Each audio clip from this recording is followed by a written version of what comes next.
महात्मा गांधी अंतर्राष्ट्रीय हिंदी विश्वविद्यालय वर्धा के भाषा विद्यापीठ में पिछले दिनों आचार्य किशोरीदास वाजपेयी स्मारक व्याख्यानमाला का आयोजन किया गया।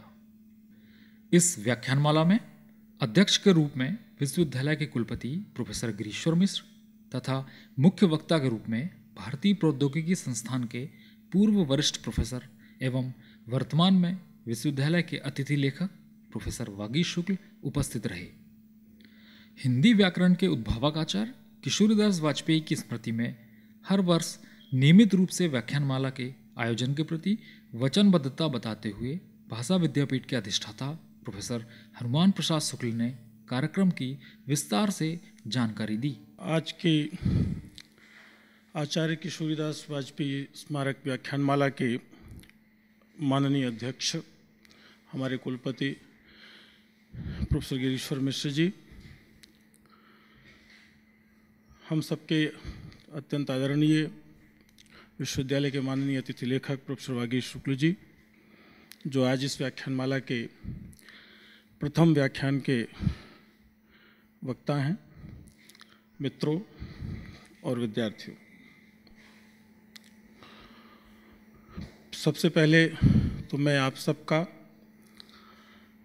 भाषा विद्यापीठ में, उसके भाषा प्रौद्योगिकी विभाग में विश्वविद्यालय परिवार के आप सभी सदस्यों का हार्दिक स्वागत और अभिनंदन करता हूं।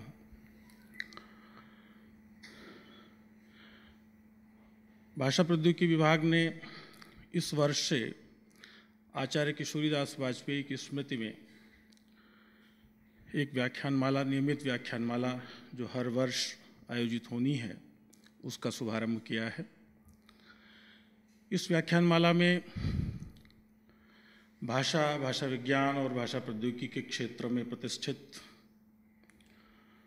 विद्वानों के व्याख्यान इस वर्ष के बाद भी आपको नियमित सुनने को मिलेंगे और निश्चित रूप से वह हम सबके लिए, भाषा संबंधी अकादमिक दुनिया के लिए बहुत ही मूल्यवान व्याख्यान होंगे। आचार्य किशोरीदास वाजपेयी आप में से अधिकांश परिचित होंगे कि हिंदी व्याकरण के क्षेत्र में उद्भावक आचार्य। मुझे अगर अनुमति मिले तो मैं कहूं कि हिंदी के अकेले उद्भावक आचार्य।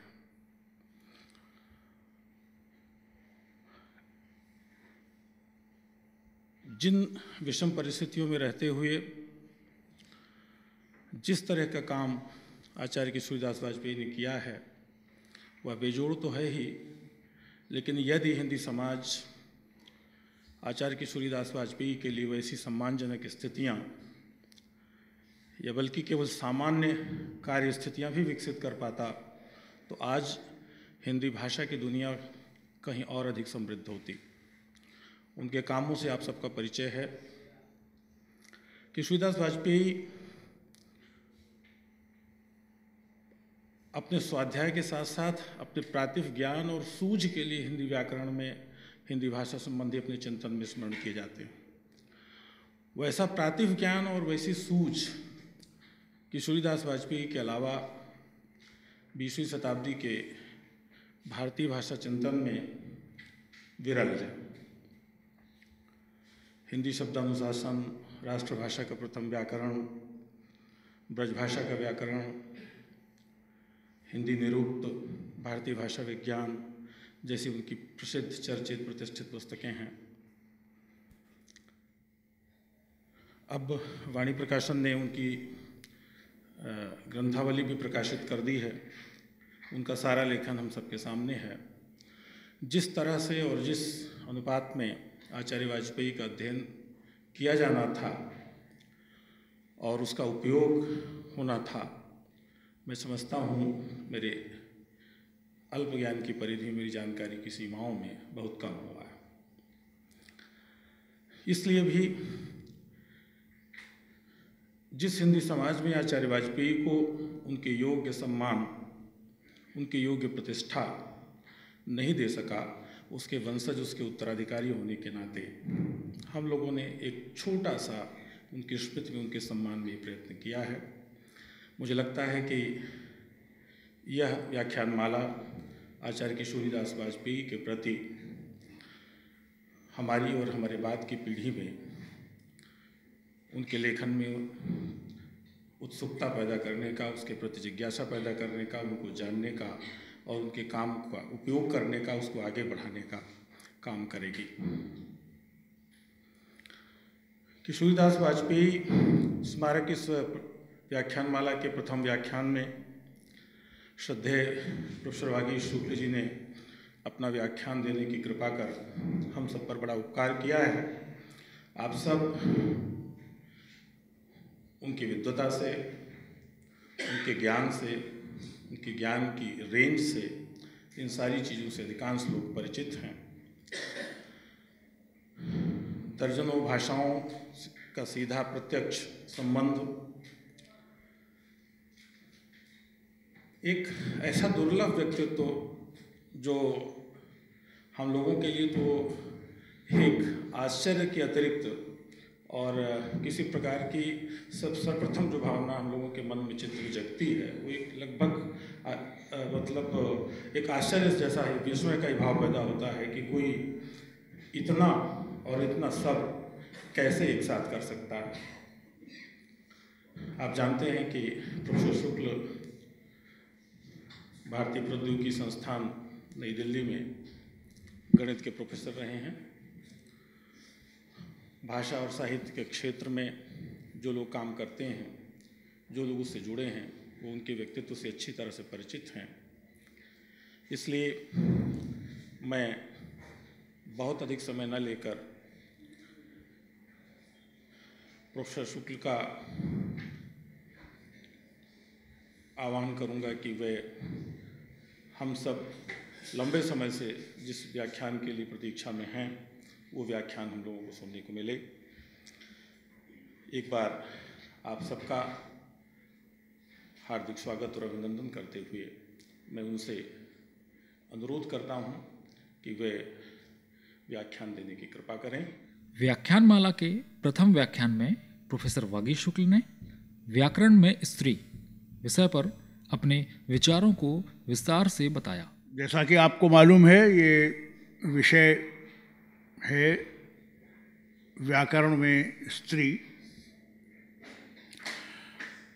और मोटे तौर पर इसमें देखने की यह कोशिश है कि व्याकरण ने स्त्री को किस प्रकार देखा है। तो जाहिर है कि इसमें प्रधानता संस्कृत व्याकरण में व्यक्त किए गए विचारों की ही होगी, क्योंकि व्याकरण जैसी चीज़ एक शास्त्र के रूप में कहीं अन्यत्र है नहीं, मतलब बयान होंगे, लेकिन खैर। तो जिसको जेंडर कहते हैं, ग्रामेटिकल जेंडर, वो चीज़ इसमें केंद्रीय है। लेकिन इसी के साथ साथ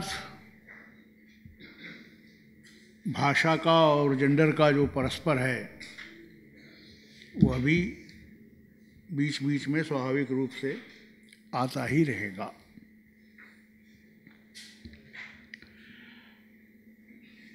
तो जैसे मान लीजिए आप यह जानना चाहें कि स्त्री शब्द की व्युत्पत्ति क्या है, अर्थात इसके पीछे क्या है, कैसे यह शब्द बना है, तो हालांकि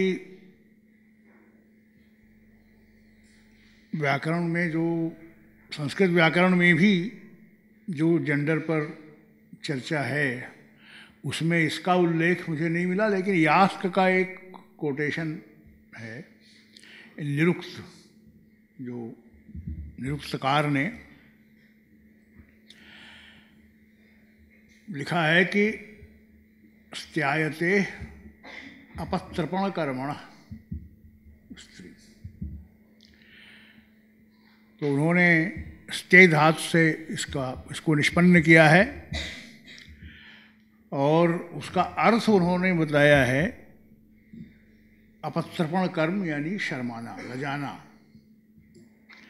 स्त्री इसलिए कहते हैं कि वह लजाती है, और ये अपत्रपण ख़ास सेंस में लजाने के अर्थ में है, मुख्यतः पिता की उपस्थिति में,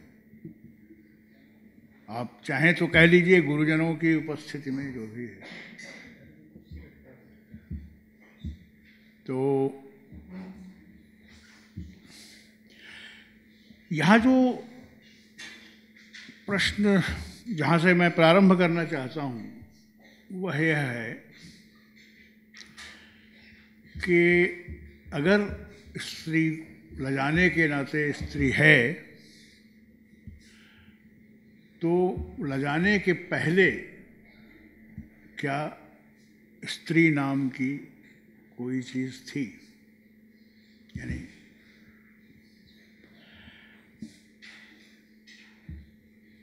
स्त्री लजाती है या जो लजाती है वह स्त्री है? तो इसमें इस प्रश्न ने मुझे इसलिए कुछ आकृष्ट किया कि इस समय जो प्रसिद्ध जेंडर थ्योरिस्ट हैं उनमें एक शीर्षस्थ नाम जूडिथ बटलर का है, और उनका सीधा स्टेटमेंट ही यही है कि gender is a performative act. यानी जैसे ही एक लड़की जन्म लेती है या जन्म नहीं लेती है, अल्ट्रासाउंड से पता लग जाता है। हमारे यहाँ अल्ट्रासाउंड से लिंग परीक्षण वर्जित है, लेकिन विदेशों में तो वर्जित नहीं है, तो वहाँ लोग करवाते हैं, जानते हैं, जानना चाहते हैं। अगर मेरी आवाज़ न सुनाई पड़े तो ज़रा बताइएगा। मैं काफ़ी बड़े बड़े क्लास बहुत लंबे समय तक पढ़ाता रहा हूँ, तो मैं बहुत ज़ोर से बोल सकता हूँ। पीछे तक अगर आवाज़ न पहुँचे तो बताइएगा ज़रूर, तो उस हिसाब से मैं अपने को एडजस्ट कर लूँगा। खैर, तो वहाँ उनका यह कहना है कि जैसे ही यह घोषणा होती है, जूडिथ बटलर की बात बता रहा हूँ, कि इट्स ए गर्ल, वैसे ही उसकी गर्लिंग शुरू हो जाती है। गर्लिंग से उनका तात्पर्य यह है कि एक स्त्री को किस तरह से व्यवहार करने होंगे, इसका एक प्रशिक्षण जैसा। यह नहीं कि कोई जानबूझ करके उसको बताता है। यहाँ तो जानबूझ करके भी बताने के उदाहरण मिलते हैं, लड़की को ऐसे रहना चाहिए, लेकिन जहाँ नहीं भी है, जहाँ कोई स्पष्ट रूप से उपदेश नहीं है, वहाँ भी एक डिस्कोर्स है, और उस डिस्कोर्स के तहत ही ये सारे शब्द उन्हीं लोगों के हैं, मतलब जूडिथ बटलर एंड कि एक डिस्कर्सिव पर्सनालिटी डेवलप होती है। तो सार संक्षेप उनका यह है कि जेंडर जितना भी है इसी परफॉर्मेटिविटी में है, और ये परफॉर्मेटिविटी शब्द परफॉर्मेंस शब्द से थोड़ा अलग है। यद्यपि इस पर जितना भी विचार विमर्श हुआ है, उसमें इन दोनों के बीच भ्रम होने के नाते भी बहुत सारा मतलब रीडिंग, मिस रीडिंग और डिस्कशन वगैरह चली है। लेकिन जूडिथ बटलर ने कभी कभी कंफ्यूज भी किया है बाद में, लेकिन यह स्पष्ट है कि इसमें अंतर है। अंतर यह है कि परफॉर्मेंस करने के लिए एक परफॉर्मर की ज़रूरत है, और इनका यह कहना है कि कोई भी परफॉर्मर नहीं है, सिर्फ परफॉर्मेंस है। There is no doer behind the act. जो कुछ भी महत्वपूर्ण है वो एक्ट है, और उसी एक्ट के माध्यम से डूअर का कंस्ट्रक्शन है। तो इस विषय में अपेक्षाकृत इस पक्ष पर कुलपति जी अधिक साधु। यह एक चैलेंज है कंसेप्शन ऑफ सेल्फ का। सेल्फ नाम की कोई चीज़ है नहीं, क्योंकि आपको जिस परफॉर्मर की ज़रूरत है वह उसी एक्ट के थ्रू ही कंस्ट्रक्ट होगा। यह शब्द थोड़ा और पीछे जाता है, और सामान्यतया कोई भी इतिहास छोटा नहीं होता, लेकिन उसे बहुत संक्षेप में बताना पड़ता है। तो शुरुआत करने के लिए जेएल ऑस्टिन एक भाषाविद हुए हैं, उनकी स्पीच एक्ट थियरी कहलाती है, और उन्होंने 3 प्रकार के वाक्य बताए। उनकी समस्या मुख्य रूप से यह थी कि जब हम कहते हैं कि यह कथन सत्य है तो इसका क्या मतलब है। मेज़ पर गिलास रखा है या सूरज उगा हुआ है, इस समय दिन है, इसका सच और झूठ, इसका क्या मतलब है। और अगर इसका कोई मतलब है सच और झूठ का, तो मान लीजिए एक चर्च में कोई विवाह हो रहा है और वो पादरी महोदय एक वाक्य घोषित करते हैं, I declare you as man and wife. तो यह उन्होंने सच बोला या झूठ बोला या इसके माध्यम से कुछ किया भी, एक एक्ट उन्होंने किया। तो इस तरह से, या जैसे आपके पास कोई नोट है, बैंक नोट, ये मुद्रा, उस पर लिखा रहता है आई प्रॉमिस टू पे द बियरर ऑफ। तो इस वाक्य का क्या मतलब है, ये सच है या झूठ है। तो मैं इसके बारे में बहुत विस्तार से यहाँ नहीं जाना चाहूँगा, समय भी नहीं है। और लेकिन उनका जो तर्क है वो ये है कि ये तभी सच है जब एक्ट परफॉर्म किया जाए, इस अर्थ में कि I declare you as man and wife. तो यह वाक्य उस अर्थ में सच या नहीं है कि आप यह बता दें कि यह सच हुआ या झूठ हुआ, ये कुछ परफॉर्म कर रहा है। तो अगर उन्होंने हैप्पी और सैड इस तरह के फेलिसिटस और इस तरह के शब्द यूज़ किए हैं, तो अगर यह वास्तव में उस परिणाम को करता है तो वही उसकी ट्रूथ वैल्यू है, उसको आप असेसमेंट के तौर पर कह सकते हैं। लेकिन 0-1 वैल्यू देकर सच और झूठ नहीं कह सकते। इस तरह का मोटे तौर पर ये वाक्य है। मसलन यही वाक्य अगर वही पादरी रात को सोते समय अपने 2 खिलौनों के साथ कहता है तो यह उसका महत्व नहीं है, क्योंकि संदर्भ नहीं है। तो बहरहाल, तो ये एक कॉन्स्टेटिव हो गया, जो आप कह सकते हैं कि यहाँ पर गिलास है, और एक लोक्यूशनरी है, इलोक्यूशनरी, ये एक्ट है। ये लोक्यूशनल था, ये इलोक्यूशनल है। और उसके बाद एक रिजल्ट है। जैसे आप मान लीजिए एक्स वाई से पूछते हैं कि ये जेड की कमीज लाल है या नहीं है, तो एक्स ने एक सवाल पूछा, मतलब एक वाक्य कहा, कुछ आवाज़ें की, कुछ हरकतें की, ज़ोर से चिल्लाए वगैरह वगैरह। ये सारा एक ग्रामेटिकली करेक्ट सेंटेंस कहा, ये सारा का सारा रेटिक एक्ट, जो इन्होंने नाम दिया है उसको। तो बहरहाल ये लोक्यूशनरी है। लेकिन एक इलोक्यूशनरी एक्ट है, उन्होंने एक क्वेश्चन पूछा, स्टेटमेंट नहीं दिया, एक सवाल दिया, और उनको एक जवाब मिला, वो परलोक्यूशनरी एक्ट है। इस तरह के मतलब डिविजन्स हैं।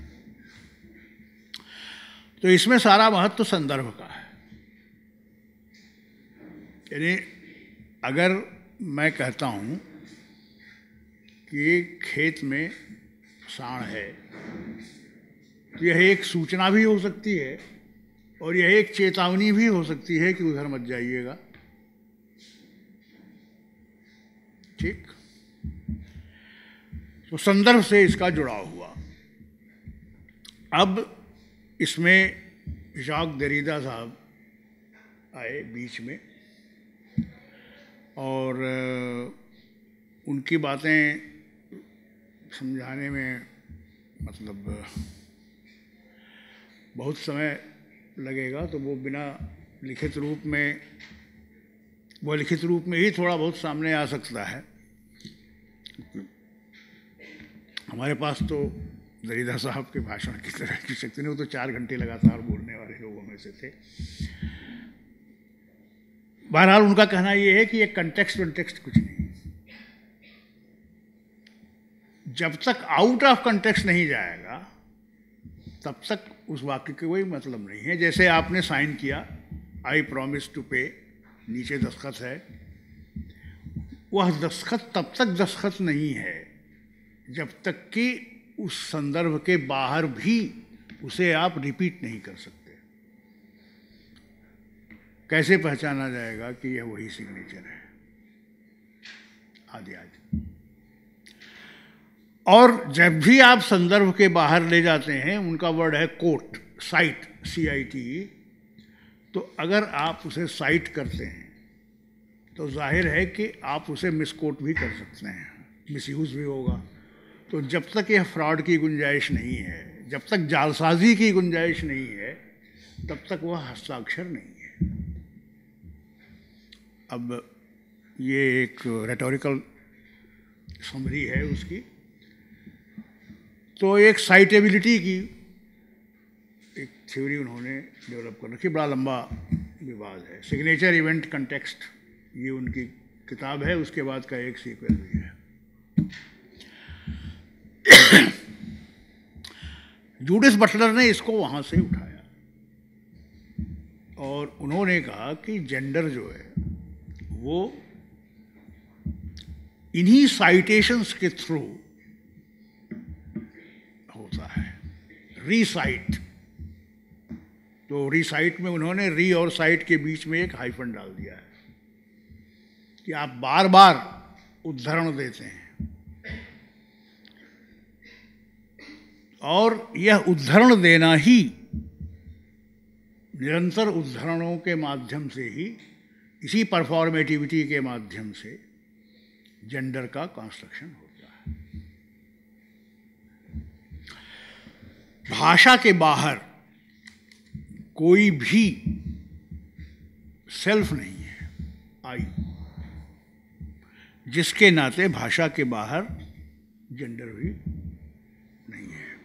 तो खैर मैं इन सब चीज़ों पर बीच बीच में कभी आ सकता हूँ, लेकिन अब मैं पुनः उस निरुक्ति पर आ रहा हूँ कि जैसा महर्षि यास्क के उस निरुक्त ग्रंथ में था, स्त्यायते इति अपत्सर्पण कर्मणः, लजाती है इसलिए स्त्री है। तो इससे एक सवाल तो वही उठा था कि लजाने के पहले कोई स्त्री है कि नहीं है, जिस पर मैं इधर उधर भटकते हुए फिर वापस आ रहा हूँ। संस्कृत में जो भी थोड़ा बहुत जेंडर पर डिस्कशन है, उसमें आपको यह व्युत्पत्ति नहीं मिलती है। उसमें जो मिलती है वो पतंजलि के महाभाष्य में की गई व्युत्पत्ति है, और उनका यह कहना है कि यह उसी स्ते धातु से है। उणादि प्रत्यय ड्रक लगा हुआ है। उणादि का मतलब होता है कि बेसिकली आप प्रॉपर ग्रामर के बाहर हो गए, यानी grammar is not able to explain. तो एक तरह का वो फोर्स्ड मतलब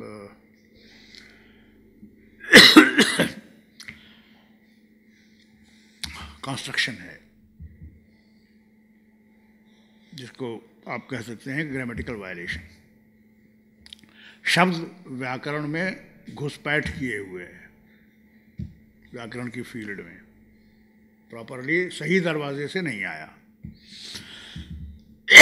वो उणादि सूत्र है के माध्यम से बनता है। तो उनका कहना है कि स्त्यायते गर्भम अस्याम, चूंकि इसमें स्त्यायते का मतलब उन्होंने लिया है छिपाना। स्त्य धातु का अर्थ छिपाना है, कंसील करना। तो चूंकि इसमें गर्भ का निधान होता है, छिपाया जाता है, इसलिए इसको स्त्री कहते हैं। तो अगर आप इन दोनों निरुक्तियों की तुलना करेंगे तो एक में एक सोशल और कल्चरल डायमेंशन था जो पहले था, ये बायोलॉजिकल है।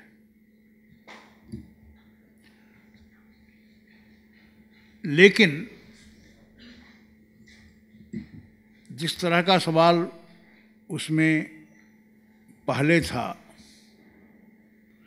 उस तरह का सवाल अगर आप यहाँ उठाएंगे तो प्रश्न का चरित्र बदल जाता है। यानी अगर हम ये सवाल उठाते हैं कि गर्भधारण के पहले कोई स्त्री है कि नहीं है, तो फिर कुछ अन्य पक्ष सामने आते हैं, जिस पर मैं अभी तत्काल में तो रुकता हूँ, आगे व्याख्यान में संभवतः फिर आएंगे।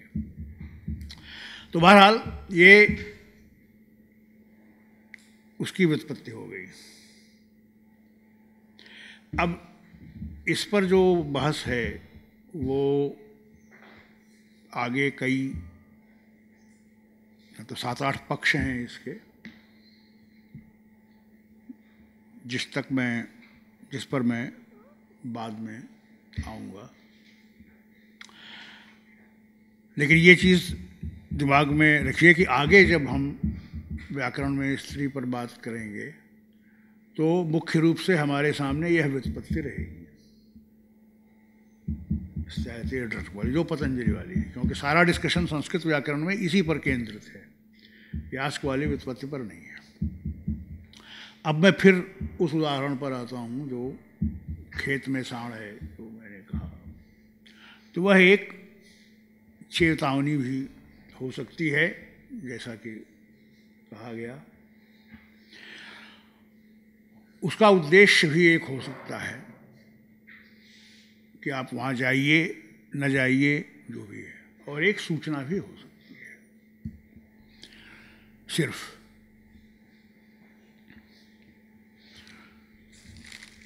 इसके जोड़ का हमारे यहाँ काव्यशास्त्र के ग्रंथों में यहाँ कुछ न कुछ पढ़ाया ही जाता होगा, ध्वन्यालोक वगैरह। तो एक बड़ा प्रसिद्ध उदाहरण ग्रंथ है, वो भमधम्मी से शुरू होता है। उसका भावार्थ यह है कि कोई महात्मा जी हैं, उनको एक लड़की चेतावनी दे रही है कि आप आराम से यहाँ घूमिए, डरने की कोई बात नहीं है। वो जो कुत्ता यहाँ घूमा करता था उसको कल शेर ने मार दिया।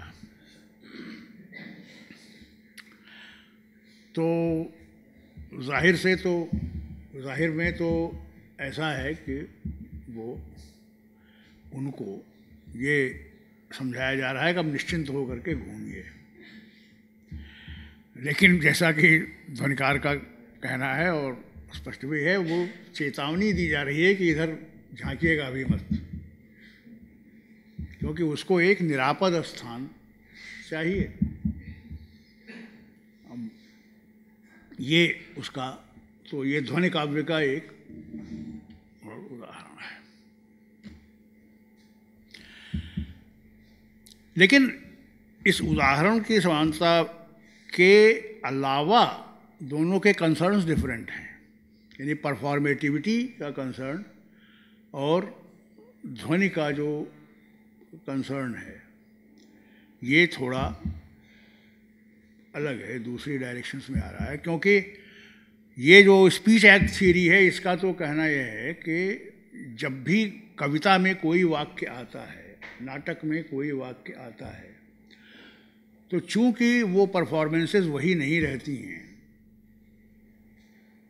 इसलिए हमारा उससे कोई मतलब ही नहीं है। मसलन एक नाटक में अगर दो लोगों का विवाह होता है तो जो भी पादरी यह अनाउंस कर रहा है कि I pronounce you as man and wife, उसकी परफॉर्मेटिविटी को असफल परफॉर्मेटिविटी के रूप में माना जाता है स्पीच एक्ट थियरी में, कि ये असफल है। और यह एक बिंदु है जिसको लेकर देरिदा का झगड़ा था। यहीं से उनका मतलब है कि जब तक आप गलत कंटेक्स्ट में कोटेशन देने की सुविधा नहीं प्राप्त है, तब तक वह वाक्य है नहीं। It has to be recitable. खैर, तो ये कंसर्न अलग हैं। तो इसलिए मैं यहाँ पर यह चाहूँगा कि सिर्फ स्पीच एक्ट थियरी के कंसर्न्स को लेकर के आगे बढ़ने के बजाय थोड़ी बात हम ध्वनि के लिए भी प्रारंभ, मतलब उसका भी ध्यान रखें कि उनके दिमाग में क्या है। तो उदाहरण तो मैंने दे ही दिया, ये ध्वनि काव्य का उदाहरण है, इसको दिमाग में रखिएगा। और बेसिकली यहाँ पर ध्वनि से तात्पर्य सिर्फ इतना ही है कि जो इसका वाच्यार्थ है, जो कॉन्स्टेटिव सेंटेंस है, यानी जिसका यस एंड नो आप बता सकते हैं, जो कहा जा रहा है, सीधा सीधा जो अर्थ निकल रहा है उससे अलग भी कोई अर्थ है और वही मुख्य है। फिलहाल इतने से हमारा काम चल जाएगा।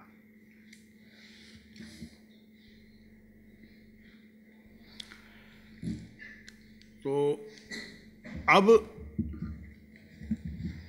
यहाँ पर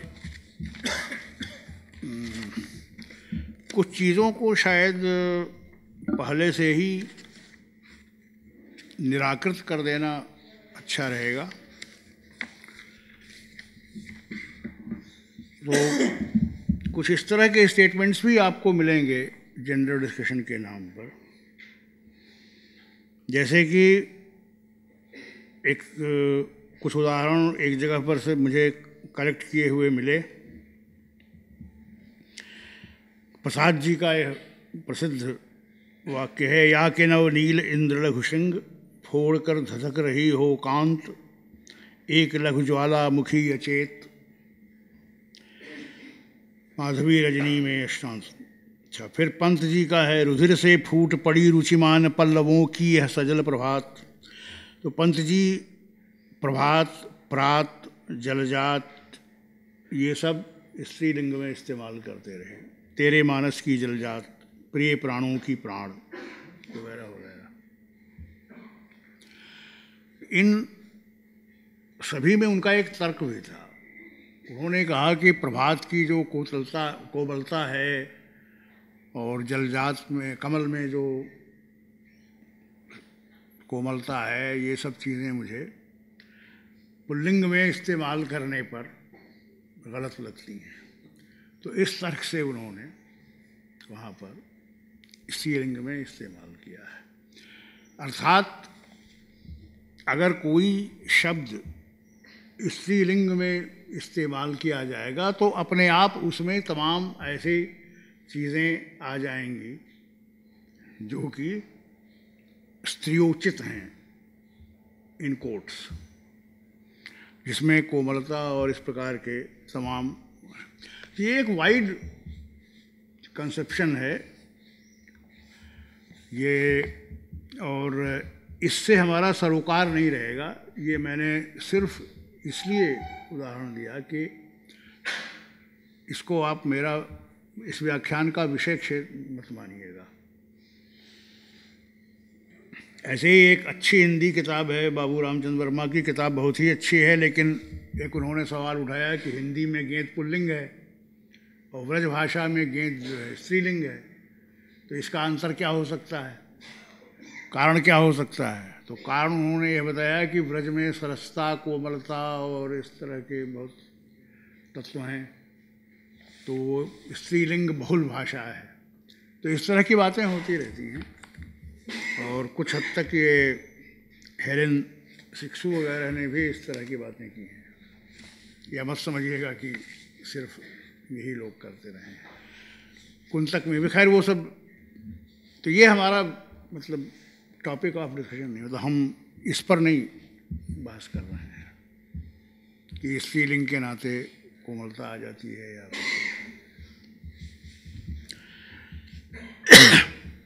लेकिन पहचान का सवाल एक है, आइडेंटिटी का, जिसको लेकर के मतलब हमारे सामने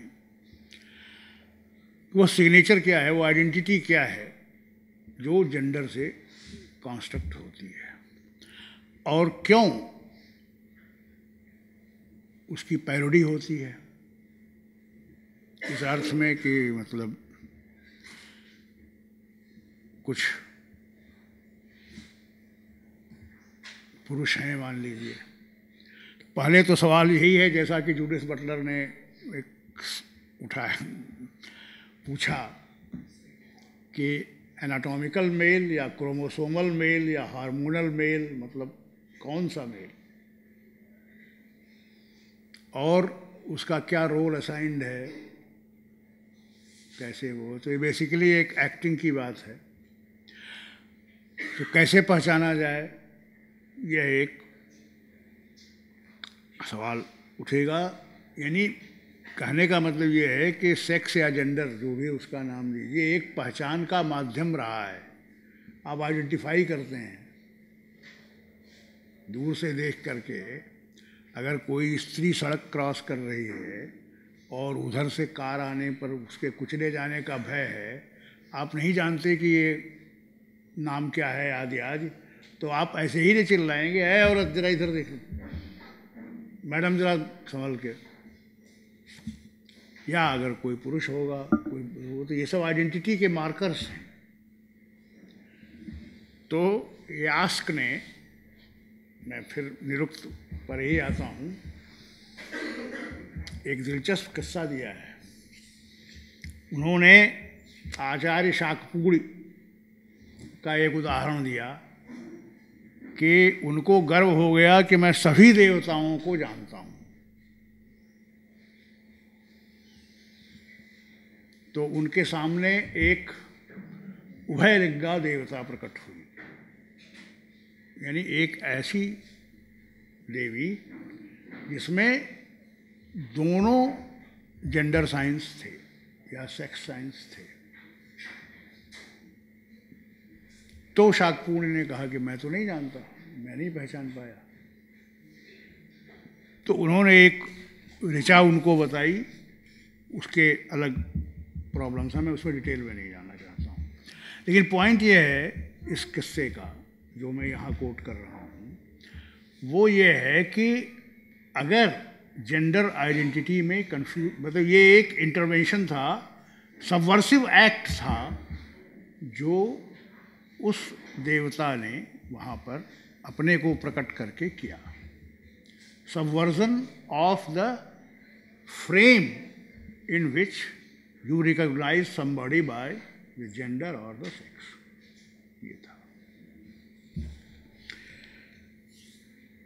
और कुछ हद तक इसलिए भी जब हम नपुंसक लिंग पर चर्चा शुरू करेंगे तो वी विल फाइंड कि मतलब ब्रह्म जो है वो हमेशा नपुंसक लिंग में होता है।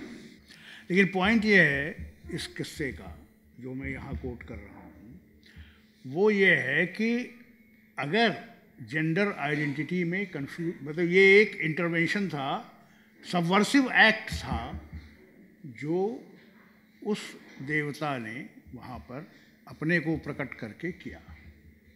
Subversion of the frame in which you recognise somebody by the gender और द सेक्स, ये था।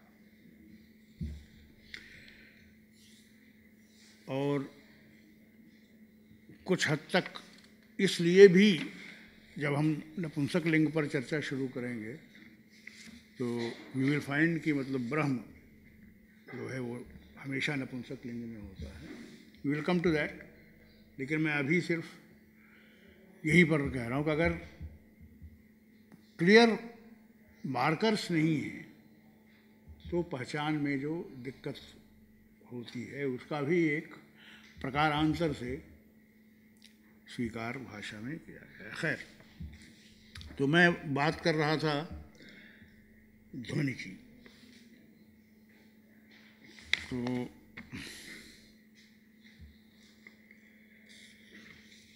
इनका जो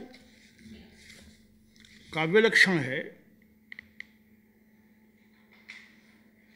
इन्होंने कहा कि व्यंग्यार्थ या ध्वनि का अर्थ यही हमारा मुख्य है वगैरह वगैरह।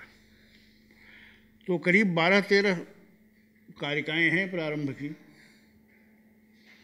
तो जैसे प्रथम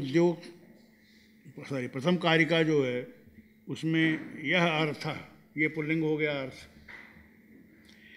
इसी चीज़ को आगे एक जगह पर एक प्रसिद्ध श्लोक है, चौथी कारिका है, प्रतीयमानम पुनरन्य देव वगैरह। तो उसमें इन्होंने इसको नपुंसक लिंग में इस्तेमाल किया। उन्होंने कहा यह वस्तु है, अर्थ वस्तु, वस्तु नपुंसक लिंग में है। और फिर बहुत मतलब महिम भट्ट ने आपत्ति उठाई है कि आप एक जगह पुल्लिंग में बताते हैं उसी चीज़ को, एक जगह आप नपुंसक लिंग में इस्तेमाल कर रहे हैं उसी चीज़ को बताने के लिए। जो चीज़ आप बता रहे हैं वो एक ही है या अनेक है, मतलब कितनी आइडेंटिटीज़ हैं उसकी। तो उन्होंने एक यूनिफॉर्म सजेशन किया है कि आप थोड़ा अपनी भाषा सुधार लीजिए और इसको पूरा पुल्लिंग में कर दीजिए, तो समझने में नहीं दिक्कत होगी। लेकिन आनंदवर्धन ने एक काम और किया है। उन्होंने आगे चल के बहुत बाद में एक जगह पर स्त्रीलिंग में भी, यानी स्त्रीलिंग बनाते हुए इसका वर्णन किया, वो तृतीय कारिका में है। तो बेसिकली मेरे कहने का मतलब ये है कि महिम भट्ट ने बेसिकली ऑब्जेक्शन किया कि शुरू में आपने एक जगह उसको पुल्लिंग बताया, एक जगह नपुंसक लिंग बताया, तो यह आपकी भूल है, तो आप थ्रू आउट पुल्लिंग में कर लीजिए तो ठीक रहेगा। लेकिन अगर तीनों लिंगों में जगह जगह बताया है तो क्या यह एक डिलिबरेट एक्ट भी हो सकता है? ये भी एक सवाल है जिस पर, यानी समथिंग जिसे आप जेंडर फ्री करना चाहते हैं, ऐसा तो नहीं है। तो इस पर भी कुछ विचार है, इस पर, इसमें जो मैं बताऊंगा। दूसरी आपत्ति जो है इनकी महिम भक्त की है, वह यह है कि आपने शब्दार्थौ जनता है ऐसे द्विवचन किया है, शब्द और अर्थ दोनों मिल करके बताते हैं। ये क्या मतलब हुआ? शब्द में अर्थ है या मतलब उसमें फिर अर्थ भी है तो वह कैसे मिल जाता है, वगैरह वगैरह। और काव्य लक्षण में आप लोग प्रायः सभी जगह यह देखते होंगे कि शब्दार्थौ काव्यम ऐसे आता रहता है। तो शब्द और अर्थ अगर ये दोनों ही मिल करके उसको बता रहे हैं, उस तीसरी चीज़ को, तो आखिर वह कैसे बताते हैं? तो इसके लिए हमें, इसको समझने के लिए हमें द्विवचन और द्वंद्व समास, इन दो चीज़ों पर विशेष ध्यान देना होगा कि यहाँ पर ये क्यों इन्होंने शब्द और अर्थ दोनों को एक साथ रखा है।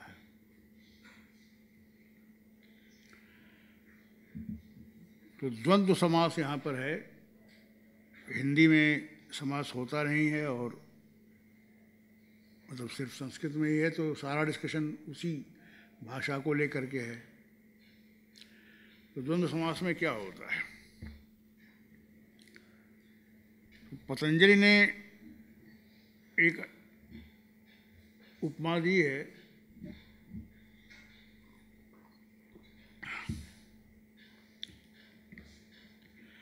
जिसका इस्तेमाल यहाँ कुछ कर सकते हैं कि एक बहंगी है, मान लीजिए, उसको दो लोग मिल करके ढोते हैं, तो उसमें कोई भी अकेला नहीं ढो रहा है, उसके दोनों अलग अलग मिल करके उसको ढो रहे हैं। अच्छा, अब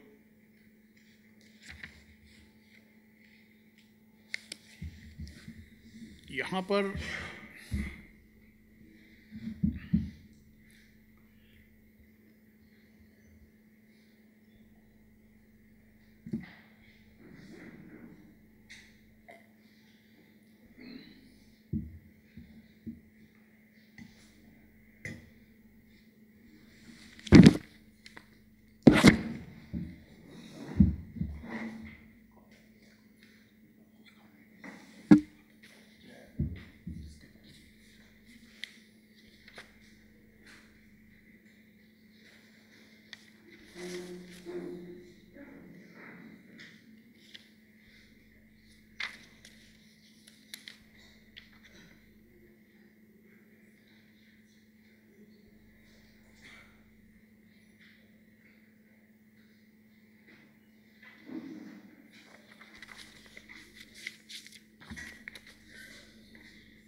अभी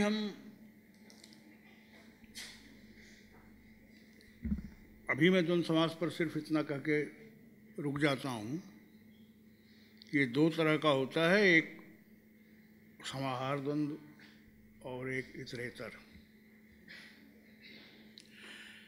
दोनों में फ़र्क ये है कि आइडेंटिटीज़ इतरेतर में क्लियर रहती हैं, तभी इसमें द्विवचन लगता है। द्विवचन का मतलब ही है कि दो का स्मरण आपको है। शब्दार्थौ, शब्द और अर्थ। तो तो इन दोनों का आपको स्मरण है, इसीलिए द्विवचन है। इसको एक्सप्लेन करना बहुत आसान नहीं रह गया हिंदी में, क्योंकि हिंदी में द्विवचन और नपुंसकलिंग यह दोनों अनुपस्थित हैं। अंग्रेजी में भी नहीं रह गए, कुछ स्मारक हैं, जैसे बोथ शब्द है, बोथ ऑफ देम। ये ओल्ड इंग्लिश में 3 वचन भी होते थे और 3 लिंग भी होते थे। तो ये जो ही, शी, इट, और जो अभी भी ग्रामर की पुस्तकों में कॉमन जेंडर, न्यूट्रल जेंडर ये सब पढ़ाया जाता है, वो उसी पुरानी स्मृति में है। वर्तमान समय में इंग्लिश में जेंडर या मतलब द्विवचन ऐसा कुछ है नहीं। ग्रामेटिकल नंबर जो है डुअल नंबर नहीं है। लेकिन फिर भी थोड़ा आप मतलब प्रोजेक्ट करिए अपने को और इसको इस पर गौर करिए कि ये जो द्विवचन है शब्दार्थ हुए, ये क्यों है। तो जैसा मैंने बताया, ये इतरेतर द्वंद्व कहलाता है और दोनों की, चूँकि दोनों अवयव जो हैं वो उद्भूत होते हैं, प्रकट होते हैं, विस्मृत नहीं होते। लेकिन दूसरे प्रकार का एक द्वंद्व है संज्ञा परिभाषण। उदाहरण, तो वह समाहार द्वंद्व कहलाता है। तो जब भी समाहार होगा, ग्रुप होगा, मर्जर भी आप कह सकते हैं, उस हालत में केवल एक ही वचन होगा और उस हालत में केवल नपुंसकलिंग होगा। ये थ्योरी है। यहाँ पर वो चीज़ नहीं है। यहाँ पर शब्द और अर्थ की आइडेंटिटी अलग अलग दिख रही है। ऐसा तो नहीं है कि वो अलग अलग हैं, नहीं तो फिर शब्द अर्थ अलग अलग कहते, वो बात नहीं है। लेकिन आप पहचान सकते हैं उनके इस कंपाउंड में, ये एक कॉन्स्टिट्यूएंट है और एक ये दूसरा कॉन्स्टिट्यूएंट है, इसलिए द्विवचन है इस द्वंद्व में। तो इसको भी लेकर के वहाँ पर मतलब महिम भट्ट ने कुछ आपत्ति प्रकट की है। फिलहाल अगर आप, चूँकि नपुंसकलिंग आ गया बीच में, तो हम यह भी जानने की कोशिश कर सकते हैं, उससे कुछ समझ में आ सकता है कि स्वयं नपुंसक शब्द की क्या व्युत्पत्ति है संस्कृत में, कैसे उसको देखा गया है। तो ये सब जो हैं शब्द, जैसे स्त्री के बारे में कहा गया, मैंने बताया कि वो उणादि प्रत्यय से बना हुआ है, जिसका मतलब ये है कि ये एक घुसपैठिया है, प्रॉपर ग्रामेटिकल पासपोर्ट इसको हासिल नहीं है। इसमें कुछ और भी टेक्निकल बातें हैं। संस्कृत में एक उदात्त और अनुदात्त स्वर, इस तरह के कई चीज़ें होती हैं जिनसे कि वो इस्तेमाल में नहीं रह गई, वैदिक टाइम्स में होती थी, लेकिन व्याकरण की पुस्तकों में इसका बराबर रहता है कि इसका आद्य अक्षर उदात्त होगा या अंत अक्षर उदात्त होगा, ऐसे करके। तो प्रोनाउंसिएशन के मामले में भी और ग्रामेटिकल डेरिवेशन के मामले में भी संस्कृत में जितने स्त्रीलिंग शब्द हैं उसमें यह स्त्री शब्द अकेला है।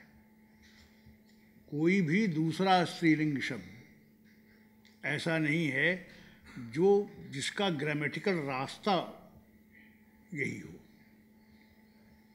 यानी सामान्यतया व्याकरण में यह होता है कि आपको एक रूल बता दिए, अब इसके रास्ते आप अन्य शब्द निष्पादित करिए।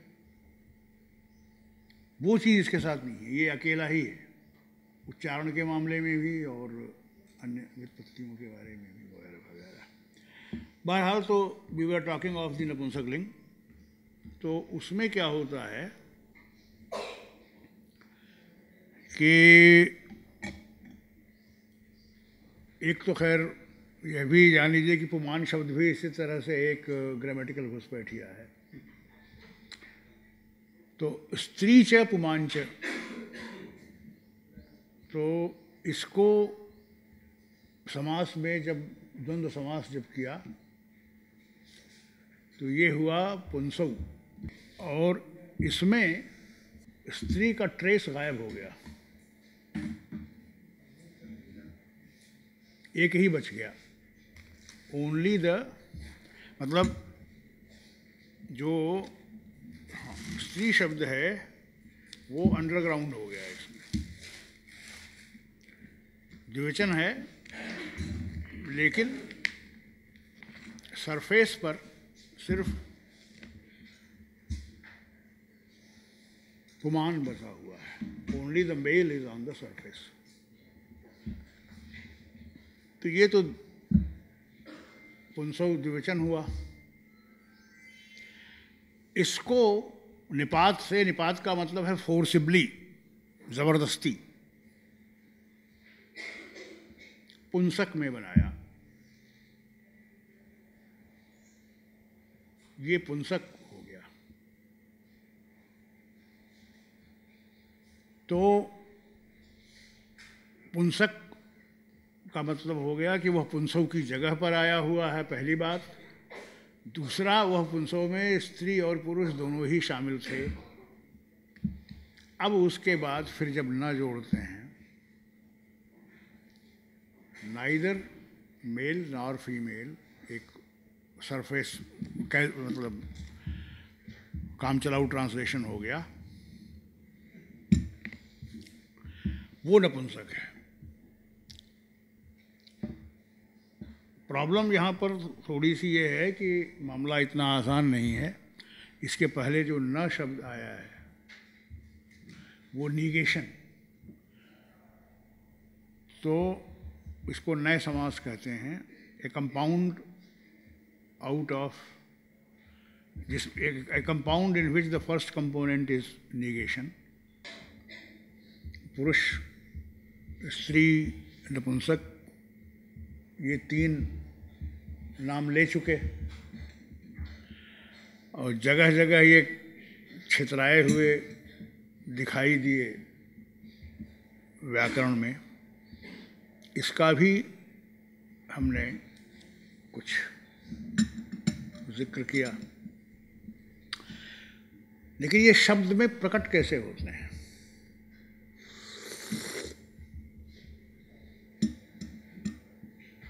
इसको थोड़ा सा समझने के लिए आपको अपने को एक दूसरी दुनिया में ले जाना होगा, जहाँ के शब्दों के माध्यम से ये चीज़ें प्रकट की जा सकती हैं।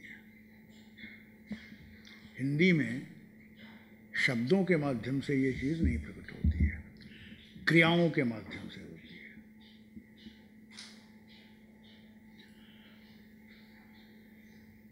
फारसी में कोई तरीक़ा ही नहीं है व्यक्त करने का।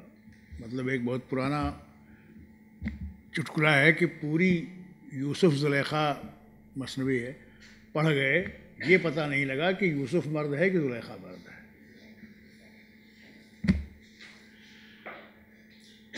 तो अलग अलग भाषाओं के अनुभव होते हैं। लेकिन जब भी एक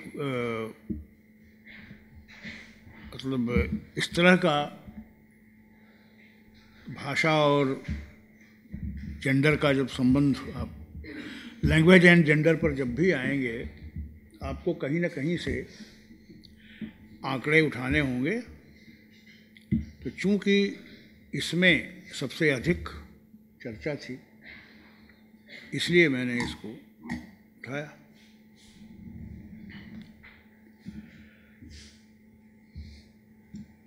तो ये व्यक्त कैसे होता है? तो संस्कृत में प्रत्यय एक चीज़ है, प्रकृति और प्रत्यय ये विभाग है। एक मूल शब्द होता है और उसमें कुछ सफिक्स लगता रहता है।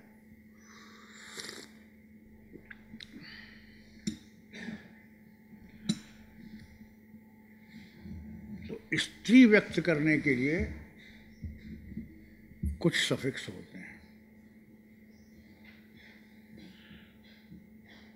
उनको स्त्री प्रत्यय कहते हैं।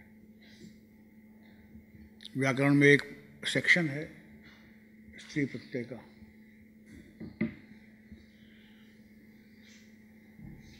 ये और किसी जेंडर के लिए नहीं है, यानी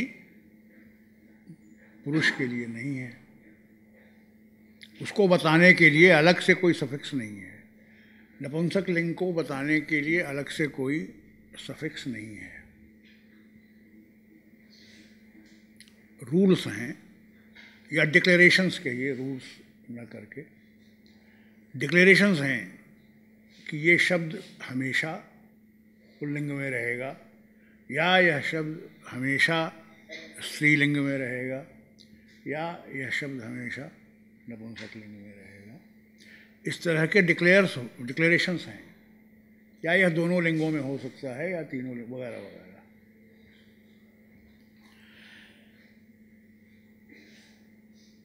तो जाहिर है कि अगर ये दोनों बातें सच हैं तो एक उत्सुकता मन में पैदा हो सकती है कि अगर किसी शब्द के बारे में पहले से ही यह डिक्लेरेशन है कि यह नित्य स्त्रीलिंग है,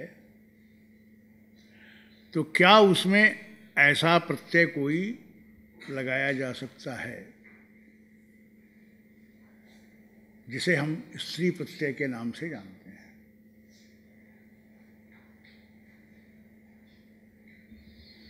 तो इसका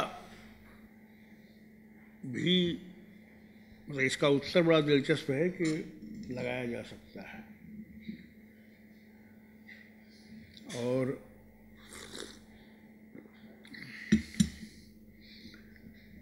इस लगाया जा सकता है का मतलब क्या होता है, ये मैं एक उदाहरण आपको दे करके स्पष्ट करता हूँ।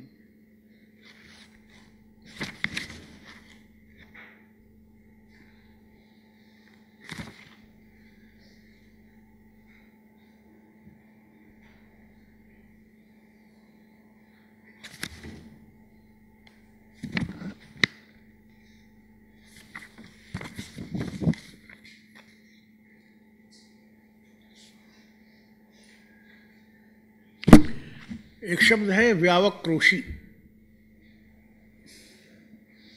व्यावक्रोशी का मतलब होता है आपस में झगड़ा, यानी एक आदमी ने किसी ने गाली दी, उसके जवाब में दूसरे किसी ने गाली दी, और ये चलता रहा सिलसिला। तब जा कर के व्यावक्रोशी इस्तेमाल होगा। दोनों तरफ से जो व्यवहार चल रहा हो, वो उनके ऊपर चिल्ला रहे, वो उनके ऊपर चिल्ला रहे, तो कहते हैं कि वो व्यावक्रोशी चल रही है। इसी तरह से व्यावहासी बनता है, एक दूसरे के ऊपर हंसने का, आदि आदि।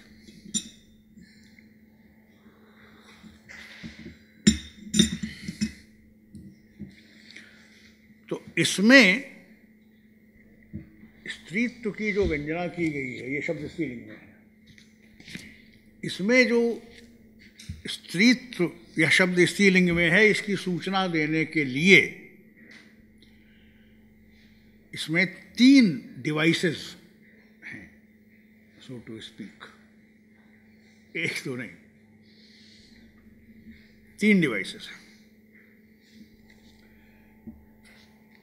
और यह इस तरह से है कि सबसे पहले तो एक प्रत्यय लगता है अणच, भाव के अर्थ में होना। जैसे हमारे यहाँ हिंदी में एक करने का भाव, उसको हम करना कहेंगे, इस टाइप को मान लीजिए 1 मिनट के लिए। तो उसके लिए एक प्रत्यय अणच, लेकिन वो सूत्र पाणिनि का जो है वो ये है कि कर्म व्यतिहारे नच स्त्रियाम, यानी कर्म व्यतिहार जो है एक दूसरे का एक्सचेंज जो है, व्यतिहार, वो भी गाली दे रहे वो भी गाली दे रहे, तो ये व्यतिहार है परस्पर। उसमें जो णच प्रत्यय लगेगा, लेकिन वह केवल स्त्रीलिंग में, मतलब उसको स्त्री बनाने के लिए व्यवहार उस शब्द का होगा तो णच लगेगा। अब उसके बाद एक दूसरा सूत्र है कि णच की जगह पर ऐ प्रत्यय हो जाएगा, वो भी एक है, वह भी केवल स्त्रीलिंग में होगा, यह कहने का मतलब है। णच का स्त्री में ही ऐ होगा, ये दोनों स्टेटमेंट्स हैं पाणिनि के। तो स्त्री में, स्त्री बनाने के लिए, शब्द को स्त्रीलिंग में बनाने के लिए ही णच होगा, णच को स्त्रीलिंग बनाने के लिए ही ऐ होगा। तो जाहिर है कि आदमी सोचेगा कि जब दूसरी जगह पर णच है नहीं, स्त्री बनाने के लिए पहले से ही णच आया हुआ है, फिर आप कह रहे हैं कि जब स्त्री बनाने के लिए णच होता है तो उसका ऐ हो जाता है, इसका क्या मतलब? ये सब टेक्निकल टर्म्स हैं, णच और ऐ वगैरह, जो अपने शास्त्र के विकास के लिए पाणिनि ने बनाए हैं। खैर, दो हो गया। अब इसके बाद एक तीसरा इसमें असली स्त्री प्रत्यय जिसको कहते हैं वो नीश है, जिसके नाते अंत में आता है ई। यह जो पहले दो बताए इनसे व्यावक्रोश तक आएगा, लेकिन वह ई होगा, व्यावक्रोशी होगा, इसके लिए नीश है। तो तीन तरह से ये चीज़ बताई जा रही है। तो इसलिए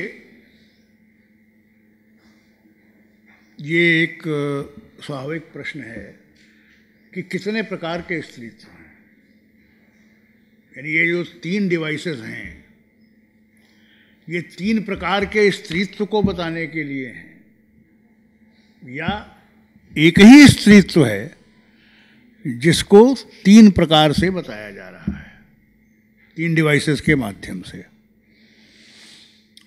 तो इसको लेकर के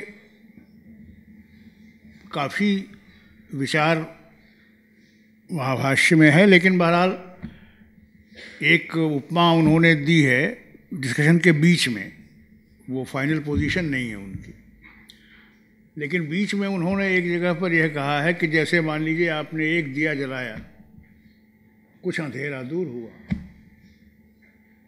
लेकिन रोशनी कम पड़ रही है तो आप एक दूसरा दिया भी जला देते हैं। जैसे इतने राठ साहब जलाए हुए हैं, एक से भी काम कहीं चल सकता था, हर जगह नहीं चलता, तो कहीं कहीं दो बार दो रोशनियां जलानी पड़ती हैं, एक्सेट्रा। लेकिन वह एक है कि दो है कि तीन है, यह एक प्रश्न है। और दूसरा यह है कि अगर वह है तो किस में है, प्रत्यय में है या प्रकृति में है, यानी मूल शब्द में है अथवा उसमें जो सफिक्स लगा हुआ है उसमें है। इन दोनों में ये कहाँ पर होगा? तो एक सीधा सा जवाब तो यह हो सकता है कि जो प्रत्यय है उसी में होगा, क्योंकि स्त्री प्रत्यय का मतलब ही ये होता है कि जब आपको स्त्रीत्व की विवक्षा हो तब आप वह प्रत्यय लगाएंगे। जब आप कहना चाहेंगे कि यह शब्द स्त्रीलिंग है तब वो सफिक्स आप लगाएंगे, अन्यथा आप नहीं लगाने वाले हैं। लेकिन वो स्त्रीत्व रेजिडेंट उसी प्रत्यय में है, यह आप कैसे कह सकते हैं? यानी हो सकता है कि स्त्रीत्व शब्द में है और प्रत्यय का काम यह है कि उसको वह सामने ले आवे। जिस तरह से कि दिए का काम कोई नई चीज़ ले आना नहीं होता है, जो है लेकिन अंधेरे के नाते नहीं दिखाई पड़ रहा है, उसी को वह आपके सामने ले आएगा।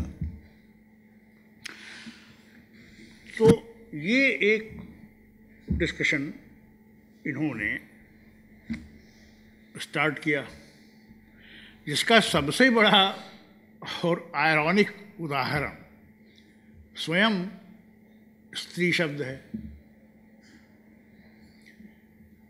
क्योंकि अगर स्त्यायतेर ड्रट, जो पतंजलि की व्युत्पत्ति है, जिसका मैंने पहले जिक्र किया था, कि उनका कहना है कि चूंकि इसमें गर्भधारण होता है इसलिए इसको स्त्री कहते हैं। तो अगर इस तरह से आप उसकी व्युत्पत्ति कर रहे हैं तो स्त्र बनते ही, चूंकि वह स्त्यै धातु से निकला है, तो स्त्यै धातु का अर्थ अगर गर्भधारण करना है तो इतने से ही स्त्रीत्व प्रमाणित हो गया आप ही के लक्षण के अनुसार कि वह स्त्यै धातु से निकला है। तो व्याकरणिक प्रक्रिया में जैसे ही आपने स्त्र बनाया, जो भी उसका लक्षण आपने दिया है गर्भधारण का, वह वहीं तक बता करके रुक जाता है। तो अब कौन सा स्त्रीत्व बचा रह गया है जिसकी अभिव्यक्ति के लिए आपको उसमें ईश प्रत्यय लगा करके स्त्र पर न रुक करके स्त्री ईकार उसमें डालना पड़ता है।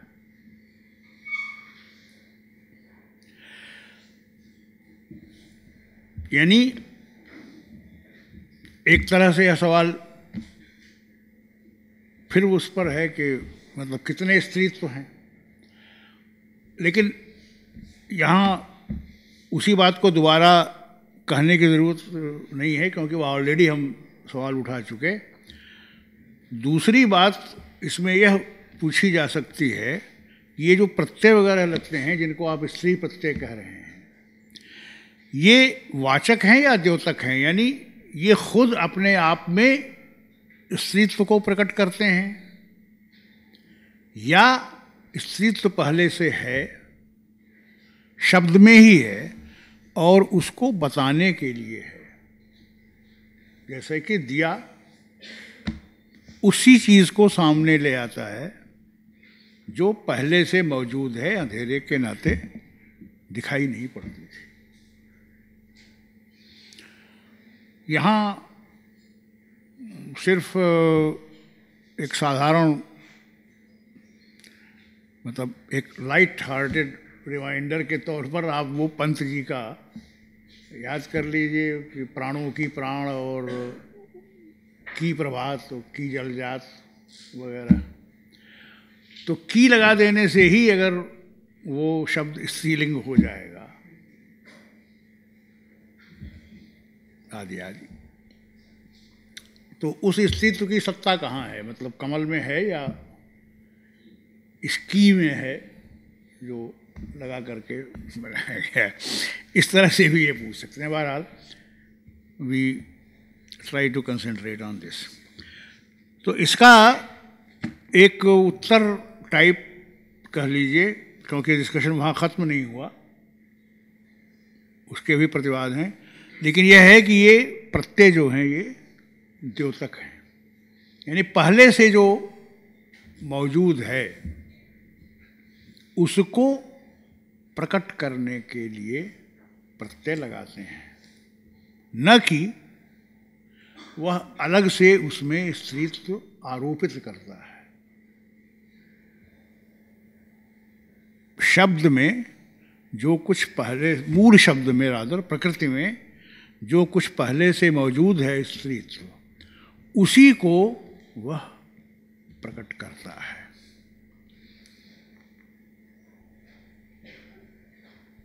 तो इसमें मैं एक चीज़ जोड़ के रुकता हूँ, क्योंकि कुछ अगर पूछना पाछना हो तो उसका भी उसमें कैसे करेंगे बताइए। ठीक, तो मैं एक चीज़ यहाँ पर अब बता देता हूँ। जैसे क्योंकि वो इससे जुड़ी हुई है, जैसे मान लीजिए आपको किसी चीज़ का भाव बताना है। स्वयं भाव शब्द होना भू धातु से है, तो भाव होना करना है, तो कैसे कहेंगे? तो उसके लिए संस्कृत में किसी भी शब्द में प्रकृति और प्रत्यय दो होंगे, कॉन्स्टिट्यूएंट, एक बेसिक और उसके बाद एक सफिक्स। तो भाव में घय प्रत्यय लगेगा, तो बहरहाल भाव बन गया। ठीक है। और जब उसको स्त्रीत्व के रूप में, यानी छोड़िए दूसरा लेते हैं, तो एक तल प्रत्यय होता है और एक ता प्रत्यय होता है। बहरहाल एक त्व लगता है, एक ता लगता है। जैसे मैंने कई बार शब्द इस्तेमाल किया स्त्रीत्व, तो यह एक प्रत्यय के साथ है, स्त्री, और उसमें त्व लगा हुआ है। तो नियम यह है कि सर्वदा जिसमें भी त्व प्रत्यय लगेगा, त्व प्रत्यय नहीं है, वो काफ़ी ग्रामेटिकल रगड़ाई के बाद वो त्व तक पहुंचता है, उन सबको छोड़ देते हैं। अंत में त्व है, तो जब भी त्व लगेगा वो नपुंसक लिंग में होगा। तो स्त्रीत्व शब्द जो मैं हिंदी में इस्तेमाल कर रहा हूँ, और जिसके नाते यह खुद किस जेंडर में है ये बात छिप जा रही है, नपुंसक लिंग में है।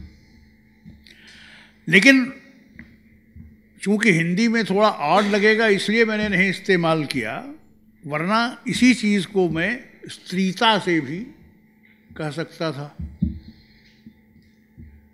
यानी जैसे मैंने पहले पूछा कि स्त्रीत्व कहाँ है, कितने स्त्रीत्व हैं, इन सारे वाक्यों को मैं इस तरह भी पूछ सकता था कि स्त्रीता मूल शब्द में है या सफिक्स में है, या कितनी स्त्रीताएं हैं, एक है, दो है, क्या है। तो उस हालत में स्त्रीता जो है वो स्त्रीलिंग में हुआ। जिसमें भी ता आता है अंत में, तल प्रत्यय, वो स्त्रीलिंग में होता है, ये नियम है। और जाहिर है कि उसको स्त्री भाव तो कह ही सकते हैं। तो तीन शब्द हो गए, स्त्री भाव पुल्लिंग में, स्त्रीता स्त्रीलिंग में, स्त्रीत्वम नपुंसक लिंग में। तो ये तीनों चीज़ें एक ही भाव को बता रही हैं। तो अगर ये तीनों चीज़ें एक ही भाव को बता रही हैं, तो ये अलग अलग जेंडर्स उसमें क्या कंट्रीब्यूट करते हैं, मतलब एड ऑन क्या है, कोई वैल्यू ऐड कर रहे हैं उसमें या नहीं कर रहे हैं शब्द व्यवहार के माध्यम से। जब एक ही शब्द तीन लिंगों में अभिव्यक्त होता है, ये कोई अकेला नहीं है, तो सट सट है, जैसे सतह पुल्लिंग में आएगा, किनारा नदी का, तटी स्त्रीलिंग में आएगा, तटम नपुंसक लिंग में आएगा। एक ही शब्द है या एक ही बात है जो तीन अलग अलग जेंडर्स में व्यक्त हो रही है। तो इन जेंडर्स की वहाँ पर क्या महत्व है। ये जो ग्रामेटिकल जेंडर्स अलग अलग हैं, तो उस शब्द के बारे में या क्या यह कोई चीज़ जोड़ते हैं या नहीं जोड़ते हैं। तो इस चर्चा में मतलब इस पॉइंट में सिर्फ एक चीज़ जोड़ करके मैं यही ख़त्म कर देता हूँ कि कुंतक आचार्य जो हैं वक्रोक्त सिद्धांत वाले, इनका भी जिक्र बीच बीच में यहाँ आता होगा, पढ़ाया जाता है जब काव्यशास्त्र। तो उन्होंने एक सजेशन दिया है, मैंने वक्रता का एक प्रकार है और उसमें लिंग वक्रता करके एक बाकायदे टेक्निकल डिवाइस है कविता में, जिसमें उन्होंने कहा कि जहाँ पर अवेलेबल चॉइस है, आपके सामने 3 चॉइसेस हैं, 2 चॉइसेस हैं, तो preference should be given to the feminine gender. अगर आपको यह सुविधा उपलब्ध है कि आप एक शब्द मतलब एक बात को कहने के लिए कौन सा शब्द सुनेंगे, तो स्त्रीलिंग में उसको व्यक्त करिए। क्यों? अब वो तर्क लगभग वही है जो पंत जी का है कि स्त्रीलिंग में जो शब्द होगा उसमें अपने आप कोमलता, मधुरता वगैरह वगैरह ये सब आ जाएंगे, तो कविता के लिए वही शब्द ठीक है। अंतर केवल इतना है कि पंत जी ने कहा कि ग्रामेटिकली अलाउड हो चाहे नहीं हो, मैं तो यही करने वाला हूँ। कुंतक ने ये नहीं कहा, उन्होंने कहा कि अगर चॉइस अवेलेबल है तो आप ये ले लीजिए।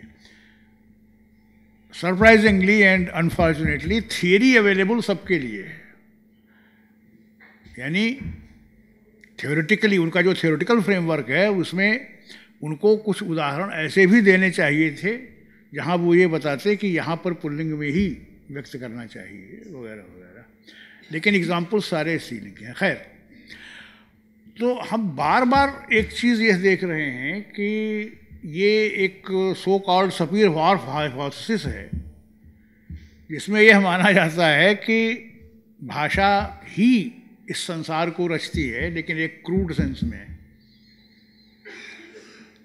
जिसको कि स्ट्रॉन्ग सपीर-वार्फ हाइपोथेसिस कहते हैं, कि यह जो सारा संसार है इसमें अगर कोमलता है तो इस मतलब इन सब हमारे भाषा व्यवहार के नाते है।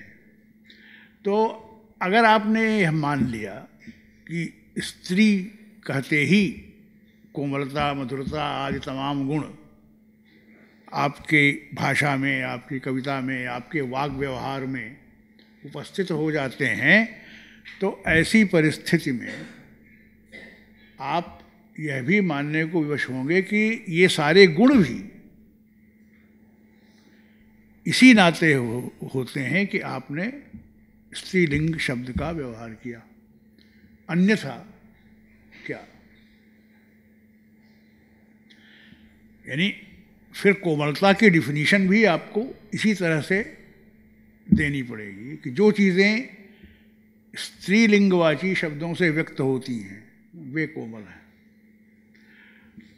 तो अल्टीमेटली यह एक किस्म की सर्कुलरिटी से पर ले आता है कि स्त्रीत्व शब्द के माध्यम से बताया जाता है, बनता है, या शब्द स्त्रीत्व के नाते बनता है। तो कार्य कारण संबंध क्या है?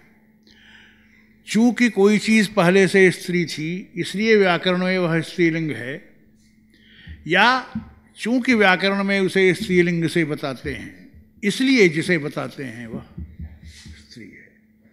ये एक कार्य कारण संबंध है। मैं इसी बिंदु पर ये दूसरा आफ्टरनून वाला जो लेक्चर है वो शुरू करूँगा। ये सवाल पतंजल ने उठाया है, लेकिन जूडिथ बटलर की थियरी से भी इसका संबंध है कुछ, तो थोड़ा बहुत उसको जोड़ करके फिर मैं समराइज़ करने की यह कोशिश करूँगा कि अल्टीमेटली फिर वाक्यपदीय में या पदचिह्न में कहा क्या गया।